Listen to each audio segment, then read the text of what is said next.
ऐसे टॉपिक के बारे में डिस्कस करेंगे जो कि काफ़ी चर्चे में है।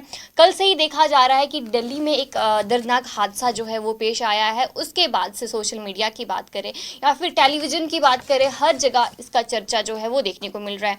दिल्ली में एक मर्डर जो है वो किया गया, बड़े ही खौफनाक तरीके से मर्डर को अंजाम दिया गया। दिल्ली की रोहिणी की बात की जाए, वहाँ पर एक नाबालिग लड़की थी जो कि अंडर 18 थी, उसका मर्डर किया जाता है। उसके ही बॉयफ्रेंड ने उसका मर्डर किया और इसकी उम्र 20 साल बताई जाती है। और उसके बाद अगर हम बात करें मेडिकल फॉर्मेलिटीज़ के टाइम जो एक चीज़ सामने आई है कि बताया जाता है कि 20 से ज़्यादा उस लड़की के ऊपर वार किए गए हैं चाकू से। आप खुद अंदाज़ा लगा सकते हैं। और सबसे बड़ी बात यह है कि वहाँ पर लोग भी आ रहे थे, सीसीटीवी फुटेज भी आप देख रहे होंगे। आप देख सकते हैं कि लोग यहाँ पर आ रहे हैं, देख रहे हैं, लेकिन किसी ने बचाने की जरूरत नहीं की है। उसके बाद दिल्ली की बात की जाए, जहाँ पर पहले ही सुर्खियों में आता है कि दिल्ली सेफ़ नहीं है, खासकर महिलाओं की बात की जाए। इस इंसिडेंट्स के बाद कहीं सवाल खड़े हो जाते हैं, जहाँ अगर हम बात करें पॉलिटिकल पार्टीज़ भी अलग अलग राय जो है इस पर दे रही है। इसके अलावा जो लोग हैं दिल्ली और पॉलिटिकल पार्टीज की खासकर बात की जाए, वो लगातार निशाना बना रही है कि आखिर यहाँ पर सिक्योरिटी क्यों नहीं है, सिक्योरिटी को टाइट करना चाहिए। लेकिन सबसे बड़ा सवाल है कि सिक्योरिटी तो की जाएगी, लेकिन उसके अलावा सबसे जो रिस्पॉन्सिबल चीज़ होती है वो सिटीजन होते हैं। लेकिन आप खुद देख सकते हैं तस्वीरों में कि वहाँ पर जो ये हादसा हो रहा था, लेकिन किसी ने वहाँ पर मदद करने की कोशिश नहीं की। इसी टॉपिक पर आज हम चर्चा करेंगे। हमारे साथ जो है प्रियंका गुप्ता जी मौजूद है और जसलीन कौर भी मौजूद है। तो सबसे पहले प्रियंका, जिस तरीके से मैं आपसे कहूँ कि ये वाकया जो है वो आ रहा है, और पहले भी बात की जाए ऐसे वाकया जो है सामने आए, बेरहमी से कत्ल किया जाता है, खासकर लड़कियों की बात की जाए, जम्मू कश्मीर से भी ऐसे वाकया सामने आए हैं और दिल्ली से भी सामने आए हैं। आप इस वाकये को किस तरीके से लेती हैं और क्या लगता है कि इस तरीके के जो इंसिडेंट्स आजकल राइज हो रहे हैं, इनके पीछे क्या रीज़न हो सकता है? सबसे पहले आत्या, जब सीसीटीवी की कुछ तस्वीरें कल सामने आई दिल्ली की सड़कों से, और दिल्ली की सड़कों पर जो ये हैवानियत का किस्सा हुआ है, एक आम इंसान, किसी ने भी वो वीडियो देखा होगा तो उसका दिल जरूर दहल गया होगा। जिस तरह से इतनी बार उसने चाकू से पहले वार किया और एक बहुत बड़ा जो पत्थर है उससे उसका सिर कुचल दिया। वो ग्राउंड पे गिर भी गई थी लड़की और उसके बावजूद वो उसको मारता रहा। एक सीसीटीवी भी सामने आया है हाल ही में, में ये दिखाया जा रहा है कि जब उसने मर्डर किया उससे पहले वो एक लड़के से बहुत देर तक उसी इलाके में उसी स्पॉट पे बात करता रहा। यानी कि इससे हम अंदाजा लगा सकते हैं ये एक प्री प्लान्ड मर्डर था। अब इसमें जो बातें सामने आई कि साहिल साक्षी का बॉयफ्रेंड था, रिलेशनशिप में वो थे, साक्षी रिश्ता तोड़ना चाहती थी और उसके बाद जो है साहिल ने ये सब किया। साहिल ना कह के अगर मैं एक हैवान कहूंगी शायद मेरे अल्फाज ज्यादा सही होंगे, क्योंकि ये एक हैवान ही कर सकता है जो उसने साक्षी के साथ किया। और अब इसके बाद बहुत सारे अपडेट्स सामने आए, जैसे बुलंदशहर से थोड़ी ही देर में पुलिस को कामयाबी हाथ लगी और साहिल को हिरासत में ले लिया गया। पर आप देखिए, उसकी जो तस्वीरें सोशल मीडिया पर वायरल हुई हैं, जरा सी भी शिकन उसके चेहरे पर नजर नहीं आ रही है, जरा सा भी रिग्रेट, पछतावा उसको नहीं है कि मैंने कुछ गलत किया है। अब उसके बाद जो तस्वीरें सामने आई, उसके हाथ में जो कलावा देखा गया, जो रेड कलर का थ्रेड ज्यादातर हिंदुओं में डाला जाता है, वो जब देखा गया, अब इसको दूसरा एंगल दे दिया गया। अब सबको केरला स्टोरी याद आ गई कि हाँ ये सब वही होगा, लव जिहाद होगा, ये सब होगा। खैर वो हम बाद में चर्चा करेंगे। पर जो दिल दहला देने वाली तस्वीरें दिल्ली की सड़कों से सामने आई, और सबसे बड़ी बात यहाँ पर यह है कि कहते हैं दिल्ली दिल वालों की है, पर मैं कहती हूँ दिल्ली पत्थर दिल वालों की है या बिना दिल वालों की है। कि इतनी भीड़ वाला इलाका, इतना वहां पे फुटफॉल होता है लोगों का, लोग आ जा रहे थे, इतनी भीड़, किसी ने भी, एक शख्स ने भी बचाने की कोशिश नहीं की। इतनी भीड़ में से 4 लोग ही आ जाते, उसको पीछे से पकड़ लेते तो वो साक्षी की जान बचा पाते थे, पर इतनी हिम्मत भी किसी ने नहीं जुटाई। आप देखिए इंसानियत किस तरह से मर चुकी है, वो मारता रहा साक्षी को और वो तमाशबीन बन के जो भीड़ है वो देखती रही, जो बहुत ही डिसअपॉइंटिंग है। जी बिल्कुल, जाहिर सी बात है। जहां पर पुलिस ने इन्वेस्टिगेशन की, लोगों से पूछताछ भी किया और लोगों का ये भी कहना है कि हमने आवाजें सुनी, लेकिन हम घर बैठे थे और जो लोग वहां से आ रहे थे, जा रहे थे, उनका ये कहना है कि उसके हाथ में चाकू था। हालांकि एक ही शख्स वहां पे मौजूद था, लेकिन लोग काफी कुछ कर सकते थे, लेकिन लोगों का ये एक्सक्यूज है कि उसके हाथ में चाकू था और हम वहां पर नहीं गए। जसलीन, इसको किस तरीके से आप लेती है, जहां पर कुछ लोगों का ये भी कहना है कि अगर हम उसको बचाने के लिए आते हैं, हमें जो है पुलिस के चक्कर काटने पड़ते हैं, क्योंकि जिस तरीके से जो पुलिस हर बार बुलाती है पूछताछ के लिए, तो लोगों ने कहा कुछ लोग जो है इस चीज के लिए बचने के लिए भी वहां पर मदद के लिए नहीं आए। क्या लगता है आपको कि चक्कर काटने के लिए सिर्फ मदद ना करना, क्या ये इंसाफ है? बिल्कुल सरासर ये गलत है, क्योंकि जिस तरह प्रियंका ने भी कहा कि साफ तौर पर नजर आ रहा है कि लोगों में इंसानियत नहीं बची, दिल नहीं था कि जब वो इतना बड़ा वाकया देख रहे थे पर उसके बावजूद चुपचाप वहां से चले गए। और जिस तरह आपने पुलिस का मेंशन किया, तो मैं कहूंगी ये आज से नहीं, काफी वक्त से देखा जाता है। और पहले भी इस तरह के दिल्ली में कई मामले हुए जहां पर साफ तौर पर देखा कि बॉडीज इस तरह रोड पर पड़ी रहेंगी, एक मदद मांगने वाला वहां पर खड़ा रहेगा पर कोई मदद आपकी नहीं करेगा। और हमेशा यही कहा जाता है कि लोगों के माइंड में ये सेटअप रहता है कि अगर वो इस मामले में गए तो हो सकता है उनको पुलिस के चक्कर काटने पड़ेंगे, उन्हें लोगों के पुलिस के सवालों के जवाब देने पड़ेंगे और वो शायद इस चीज में फंस जाएंगे। और ये एक वजह भी हो सकती है। पर उसके बावजूद अगर बात करें इंसानियत नाम की, अगर हमारे सामने इस तरह कुछ हो रहा होगा तो जाहिर सी बात है हम रुकेंगे, देखेंगे, क्या मदद कर सकते हैं वो करेंगे, कोई अपना भी हो सकता है। पर जिस तरह उस सीसीटीवी फुटेज में भी देखने को मिला, लोग जरूर पीछे मुड़ के एक बार उन्होंने देखा होगा कुछ डिस्टर्बेंस चल रही है, पर उसके बावजूद 2 पल के बाद वो वहां से गुजर गई। किसी ने नहीं इतना सोचा कि एक लड़की को इस तरह से मारा जा रहा है कि हम वहां पर बात करें, हम उसकी जान बचा सकते थे। कोई भी इस तरह का इंसान जो है नहीं, आप सोचिए कि दुनिया में क्या इंसानियत बिल्कुल खत्म होगी कि एक भी वहां पर ऐसा व्यक्ति नहीं आया कि वो वहां पर जाकर इंटरफेयर करता, उस लड़के को वहां पर रोकता जो इतनी बड़ी वारदात को अंजाम दे रहा था, उससे पूछता ये क्यों कर रहा है, एक लड़की पर इस तरह से क्यों आता है। बल्कि कोई भी नहीं आया। ये तो मैं कहती हूँ ज्यादा शर्मनाक है कि इतने लोग वहां से गुजरे पर एक भी नहीं रुका, कि एटलीस्ट ये देख के लगता तो सही कि इंसानियत है, पर साफ तौर पर नजर आया इस इंसिडेंट के बाद कि इंसानियत तो है ही नहीं, रही नहीं है। जी बिल्कुल। जिस तरीके से अगर हम इस केस की बात करें, काफ़ी चर्चे में इसलिए भी क्योंकि वहाँ पे लोग आ रहे थे, जा रहे थे, लेकिन लोगों ने मदद नहीं की। लेकिन दूसरा एंगल भी सामने आता है, जहाँ पर सोशल मीडिया की बात करें, हर जगह जो है लव जिहाद नाम से जो है जाना जाता है। अगर हम इस केस की बात करें या फिर इससे भी कहीं ऐसे केसेस सामने आए हैं जहाँ पर लव जिहाद का ट्रायंगल जो है वो सामने आता है। प्रियंका, इस पर क्या कहना चाहेंगी कि लव जिहाद का ट्रायंगल जो दिखाया जाता है कि अक्सर अगर कोई मुस्लिम लड़का है और लड़की हिंदू है तो उसके रिलेशनशिप में ऐसी चीज़ें देखने को मिलती है, जहाँ पर फ्रिज की बात करें, काफ़ी ट्रेंडिंग में भी था कि जो लव जिहाद अगर आप किसी से करते हैं, यानी कि अगर आप मुस्लिम के साथ रिलेशनशिप में रहते हैं, लड़की अगर हिंदू है तो आपको फ्रिज में ही रहना पड़ेगा। आप मतलब अंदाज़ा लगा सकती हैं कि फ्रिज का मेंशन यहाँ पे क्यों किया गया है, क्योंकि पहले भी जो श्रद्धा वॉकर का जो केस था वहाँ पर ये चीज़ देखने को मिली थी। और दूसरी चीज़ जो है अब ये देखने को मिल रही है, यहाँ पर भी लव जिहाद का एंगल वो देखने को मिल रहा है। आपको लगता है कि लव जिहाद का एंगल वाकई में देखने को मिल रहा है या फिर एक मनगढ़ंत कहानियां हैं लव जिहाद एंगल? बिल्कुल। अगर मैं बात करूं आत्या, जैसे ही ये खबर सामने आई, थोड़ी देर बाद इस पर सियासत शुरू हो गई, पॉलिटिक्स शुरू हो गई। कई सियासी पार्टियां सामने आई कि ये देखिए ये भी लव जिहाद था जिसके चलते लड़की को मार दिया गया। पर बात ये है कि इंसान या तो सही होता है या तो गलत होता है। एक मर्डरर ना तो हिंदू होता है और ना ही मुसलमान होता है। तो ये चीजें जो है लोगों को समझने की जरूरत है। आप देखिए निर्भया वाला केस हुआ था, तो निर्भया के साथ जो रेप हुआ, फिर रॉड डाली गई, कितना ब्रूटली रेप करके फिर मर्डर कर दिया गया उसका। क्या वो मुस्लिम थे? जो क्रिमिनल थे क्या वो मुस्लिम थे? क्योंकि जो क्रिमिनल होता है उसकी कोई जात कोई धर्म नहीं होता है और हम उसको धर्म के नाम पे जज भी नहीं कर सकते हैं। अगर कोई हिंदू या कोई सिख कोई क्राइम करता है, और बहुत सारे ऐसे केस हैं जहां पर बाकी रिलीजन के बंदे भी क्राइम देखा जाता है कि सोशल मीडिया पर या फिर टेलीविजन की बात करें, अक्सर इन्हीं केसेस का जिक्र किया जाता है। इससे पहले भी अगर इंडिया की बात करें कहीं से मर्डर सामने आते हैं, लेकिन ऐसे ही जो केसेस होते हैं वो ही क्यों निकल के सामने आते हैं, इन पर ही क्यों चर्चा किया जाता है? क्या लगता है आपको? क्योंकि हिंदू मुस्लिम एक बहुत बड़ा, मैं कहती हूँ कि पॉलिटिकल जो उनके पास बात है करने के लिए कि हिंदू मुस्लिम फसाद बड़ी जल्दी हो जाता है। हिंदू मुस्लिम के नाम पे आप किसी को बड़ी आसानी से भड़का सकते हैं। हिंदू मुस्लिम के नाम पे आप कम्युनल हार्मनी देश की बिगाड़ सकते हैं। हिंदू मुस्लिम के नाम पे आपको वोट मिल जाते हैं। तो ये चीज बहुत सारा लोगों के लिए बेनिफिशियल भी होती है। तो मुझे लगता है कि तभी इसे बार बार यही एंगल दिया जाता है। पर मैं वही बात दोहराऊंगी, निर्भया वाली मैं जिक्र कर रही थी आत्या, तो निर्भया के जो लास्ट वर्ड्स थे मरने से पहले, उसने 2 वर्ड मुंह से निकाले थे, डोंट स्पेयर। यानी जो ऐसी हैवानियत करता है उसको किसी भी कीमत पे स्पेयर नहीं करना चाहिए, और ना ही धर्म के नाम पे आप उसको जज करें, क्योंकि क्रिमिनल होगा। और पूरे देश में पूरी दुनिया में बहुत सारे रिलीजन्स के क्रिमिनल्स है, सिर्फ मुस्लिम ही क्रिमिनल नहीं है या सिर्फ हिंदू ही क्रिमिनल नहीं है। तो या तो आप उसको क्रिमिनल की नजर से देखिए, अगर आप हिंदू मुस्लिम की नजर से देखेंगे तो आपके पास बहुत सारी चीजें आ जाएंगी जिससे आप सियासी रोटियां सेक सकते हैं। पर आप देखिए, एक और मैं एग्जांपल यहाँ पर देना चाहूंगी, शाहरुख खान और गौरी की आप एग्जांपल ले लीजिए। बहुत हैप्पी कपल है वो, और बहुत अच्छे से रहते हैं, अपने बच्चों के साथ रहते हैं। ना ही गौरी ने अपना धर्म चेंज किया है, वो अपने घर पे पूजा करती है और उसी घर पे शाहरुख खान नमाज अदा करते हैं। तो ऐसा नहीं है, हिंदू मुस्लिम बहुत सारे ऐसे कपल्स हैं जो खुश भी हैं, और ऐसा नहीं है कि आप मुस्लिम से शादी करेंगी तो आपको फ्रिज में ही रहना पड़ेगा। ये है इंसान की बात है, हिंदू कोई सिख हो या मुस्लिम हो, वो इंसान सही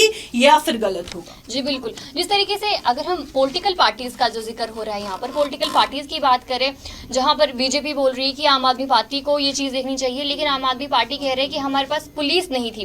क्या आपको लगता है कि ऐसी सिचुएशन पर पुलिस होना जरूरी है, सिक्योरिटी होना जरूरी है? दिल्ली में जहां पर सिक्योरिटी तो जाहिर सी बात है, निर्भया केस की बात करें उसके बाद भी काफी सिक्योरिटी टाइट कर दी गई थी, महिलाएं जो हैं वो रात को वहां पर तैनात होती हैं, लेकिन उसके बाद भी जो क्राइम है वो हो रहा है।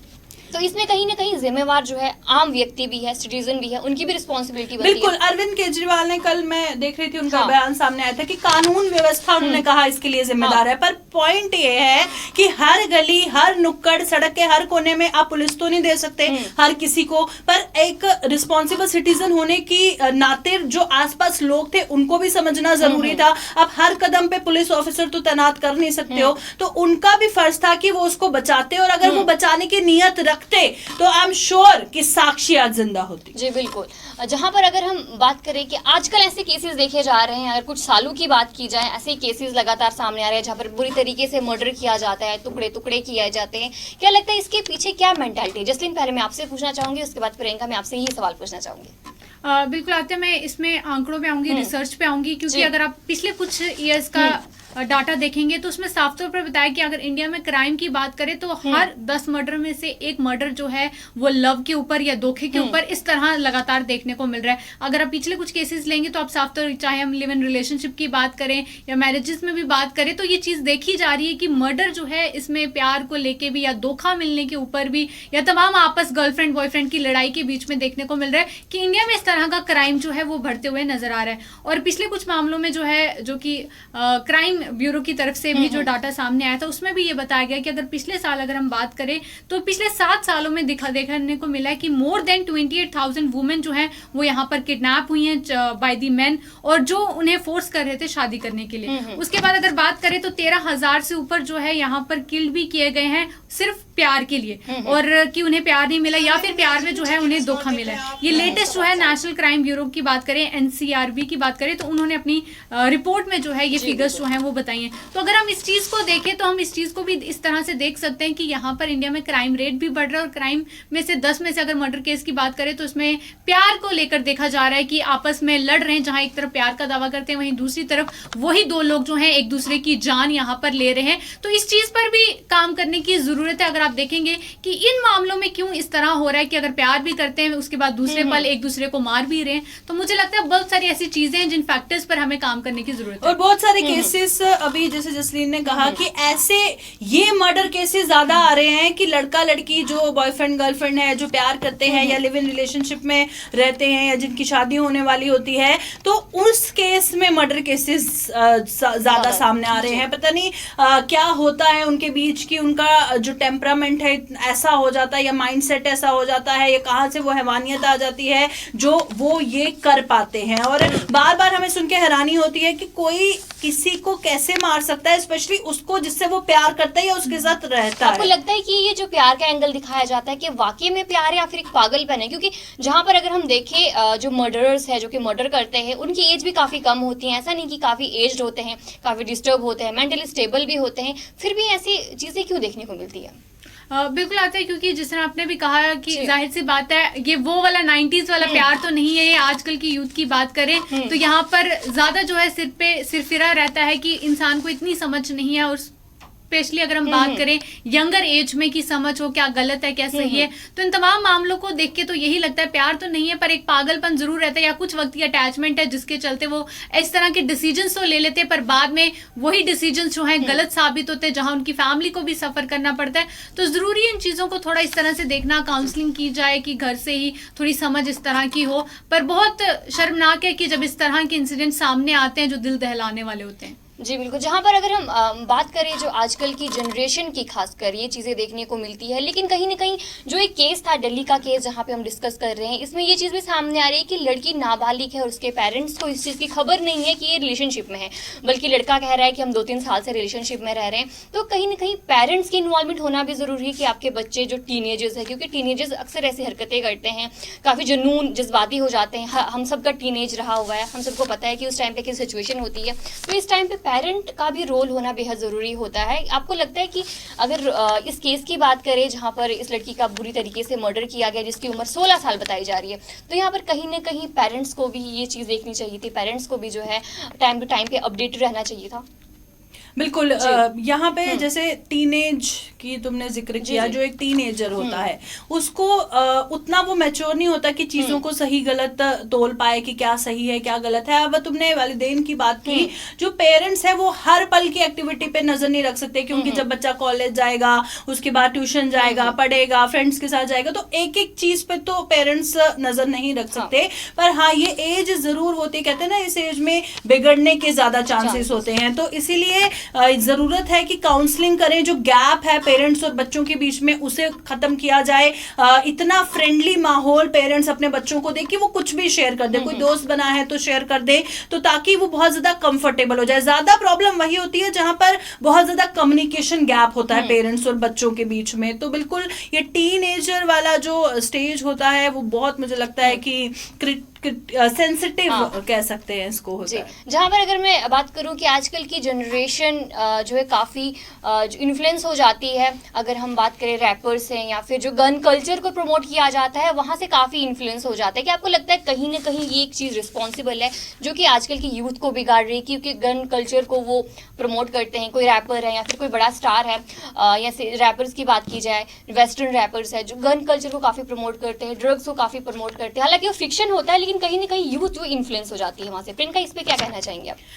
बिल्कुल, अगर आजकल के नौजवानों की बात करें तो वो हर जगह से इन्फ्लुएंस हो जाते हैं। सोशल मीडिया में आप कोई भी वीडियो देखिए, अच्छा उसने ये किया है चलो मैं भी ये करता हूँ, अच्छा उसने अपनी शादी में ये किया था चलो मैं भी ये करता हूँ। तो इन्फ्लुएंस होने का सबसे बड़ा इम्पैक्ट सोशल मीडिया डालता है। अब वो जैसे ये मैंने सुना है कि ये कुछ इलेक्ट्रिशियन था या बाय प्रोफेशन यही एसी वगैरह ठीक करता था। तो अब चाहे बाय प्रोफेशन ये एक इलेक्ट्रिशियन था, पर उसके बावजूद उसको लगता होगा, क्योंकि दूसरों की वीडियोस देख के लगता है अच्छा ये राजा है तो चलो मैं भी राजा बन जाता हूँ, ये किलर है मैं भी किलर बन जाता हूँ। तो इन्फ्लुएंस होना ना होना वो आप पे डिपेंड करता है। हम भी हजारों वीडियोस सोशल मीडिया पे देखते हैं, हर चीज को हम खुद से कनेक्ट करके देखें वो गलत है। जी, जिसलिए इस पे क्या कहना चाहेंगे आप कि आजकल की जनरेशन जो इन्फ्लुएंस होती है गन कल्चर को लेके, ड्रग्स को लेके, आजकल की जनरेशन की खासकर बात करें जहाँ पर पहले भी चीज़ें सामने आई हैं कि जितने भी मर्डरर्स हैं उन्होंने वो चीज़ें देखी होती है। उनका ये कहना है कि हमने मूवीज़ में देखा था कि इस तरीके से टुकड़े किए जाते हैं।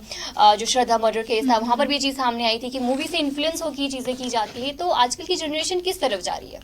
बिल्कुल लगता है कि ये भी कहते हैं कि संगत बड़ा मैटर करती है, आपका फ्रेंड सर्कल जो है वो भी बहुत मैटर करता है। और जब हम चीज़ें, चाहे हम सोशल मीडिया की बात करें या टेलीविजन की बात करें, जब हम इस तरह की चीज़ें देखते हैं तो कुछ परसेंट तो वो लोग जो है ज़रूर उससे इन्फ्लुएंस हो जाते हैं कि उनका माइंड सेटअप जो है थोड़ा उस तरफ चला जाता है कि अगर इस तरह कुछ करना हो तो वो सोचते हैं कि हमने वैसा कुछ देखा था, कुछ आइडिया वो वहाँ से ले लेते हैं। मतलब कहीं ना कहीं वो उन चीज़ों से इन्फ्लुएंस जो है ज़रूर हो जाते हैं। और ये भी अगर बात करें कि पेरेंट्स की बात करें, जिस तरह प्रियंका ने भी कहा कि हर कदम पे पेरेंट्स साथ रहे, ये पॉसिबल नहीं हो पाता। तो ऐसे में और एक और चीज़ है कि जब भी देखा जाता है उन फैमिलीज की बात करें जो अपने बच्चों को ज़्यादा रिस्ट्रिक्शंस में रखती है ना, अक्सर वही बच्चे जो है इस तरह के कारनामे करते हैं। तो पेरेंट्स को भी ये बात समझने की कोशिश करनी चाहिए, उन्हें एक वो फ्रीडम भी ज़रूर देनी चाहिए ताकि उनके बच्चों को खुद ये डिसाइड कर पाए क्या सही है उनके लिए, क्या गलत है। जितनी आप रिस्ट्रिक्शंस में रखोगे बच्चा उतना ही इस तरह की चीज़ें करने की कोशिश करता है कि मैंने तो कभी ऐसा किया नहीं, मैं ज़रा देखूँ ये। अगर आप बच्चों को उस एक थोड़ी सी फ्रीडम दोगे कि वो खुद डिसाइड करे क्या गलत है क्या सही,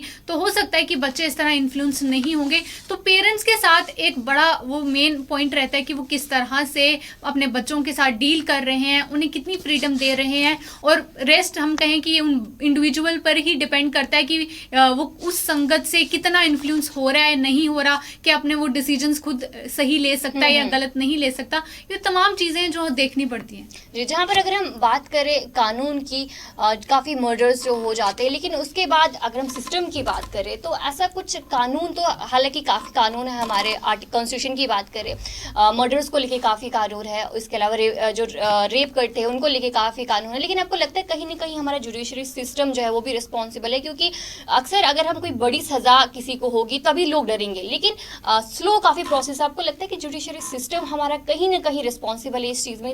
इसकी वजह से लोगों में जो ताकत है जो कि लगातार इस तरीके से मर्डर कर रहे हैं वो इनके दिमाग में आ जाता है? बिल्कुल आते हैं, मैं कहूंगी बिल्कुल रिस्पॉन्सिबल है, क्योंकि अगर हम इंडियन जुडिशरी में बात करें, केसेस कितने साल लटकाए जाते हैं, कितने साल जो है एक बंदे को जस्टिस देने के लिए लग जाते हैं। और मुझे लगता है अगर कानून सख्त होता है तो कोई फिर से इस तरह की वारदात को अंजाम नहीं देता, वो 10 बार सोचता। पर मुझे लगता है लगातार तब से इस तरह के इंसिडेंट जो है आए दिन देखने को मिल रहे हैं, तो साफ तौर पर नजर आता है कि कानून का डर तो किसी को है ही नहीं है, क्योंकि उन्हें भी मालूम है 5 साल के बाद रिहा हो जाएंगे या फ्रीडम मिल जाएगी या इस तरह का, क्योंकि लंबा तो केस चलेगा। तो मुझे लगता है वो एक चेंज लाने की बहुत ज्यादा जरूरत है। बिल्कुल, आखिर में मैं भी यही कहना चाहूंगी आत्या कि जो तारीख पे तारीख का कॉन्सेप्ट हमारे देश में है वो बहुत बुरा है। क्योंकि आप देखिए साफ तौर पर सीसीटीवी में नजर आ रहा है उसने किससे ब्रूटली किलिंग की है। अब आज खबर आई है भाई उससे पूछताछ हो रही है, उसने कोर्ट में पेशी देनी है, सामने दिख रहा है कि उसने कैसे किलिंग की है। आप सीधा ही उसको सजा दे दो। अब तारीख पे